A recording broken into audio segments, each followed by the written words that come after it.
L'AIEA fait état ce dimanche de nouveaux bombardements sur le site de la centrale de Zaporijia. La Russie et l'Ukraine s'accusent mutuellement d'en être à l'origine. Élection présidentielle ce dimanche au Kazakhstan. Le scrutin devrait sans surprise consolider le pouvoir de Kassym-Jomart Tokayev. La tension monte encore d'un cran autour de la centrale de Zaporijia. Le site, sous contrôle russe mais situé non loin de la ligne de front, a subi ce dimanche de nouveaux bombardements pour lesquels la Russie et l'Ukraine s'accusent mutuellement. Au moins 12 frappes ont été enregistrées, a déclaré l'énergéticien nucléaire ukrainien Energoatom, accusant les Russes d'organiser une fois de plus un chantage nucléaire et de mettre le monde entier en danger. Le régime de Kiev ne cesse pas ses provocations afin de créer la menace d'une catastrophe nucléaire, affirme pour sa part Moscou. Le 19 novembre, l'artillerie des forces armées ukrainiennes a lancé 11 obus de gros calibre sur la centrale nucléaire. Dans la matinée du 20 novembre, les forces ukrainiennes ont lancé 2 frappes sur l'installation.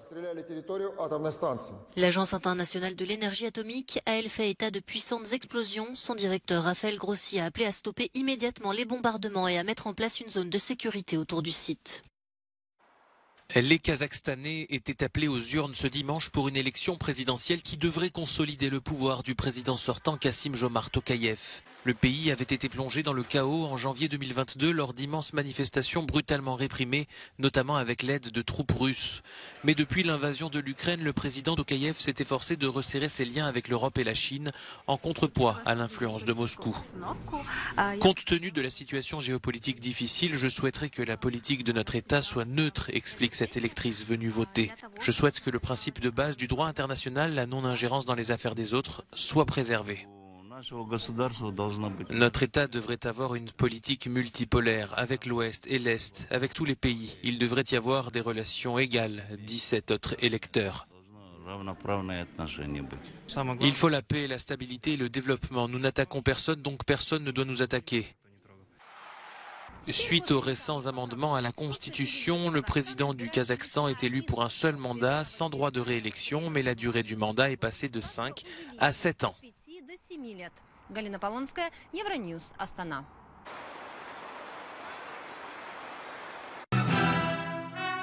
Des instruments qui redonnent vie à leurs anciens propriétaires.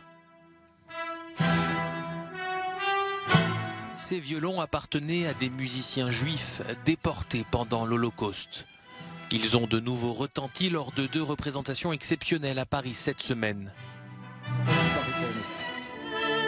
Parmi la collection de passage à Paris, 16 violons que les musiciens de l'orchestre du Palais Royal ont eu l'honneur de jouer.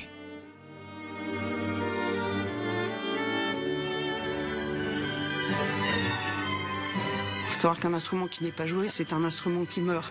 Donc s'il n'était plus joué, ce serait une double peine, je dirais, pour ces violons-là. Ces concerts ont été possibles grâce à Amnon Weinstein, qui vit à Tel Aviv, en Israël.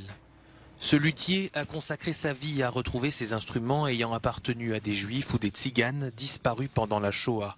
Certains portaient encore les stigmates du génocide. J'avais des tablets de violon comme celui-là, et là, c'était une poudre noire dans les violons. Parce qu'il avait joué pas loin de l'échromotorium, et les poudres noires, c'était dans l'air, et c'était rentré dans les violons.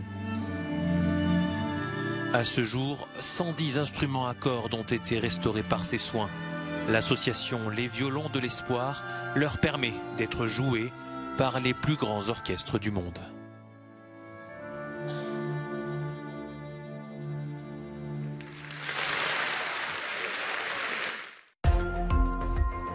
Retour aux sources ce week-end pour le pape François.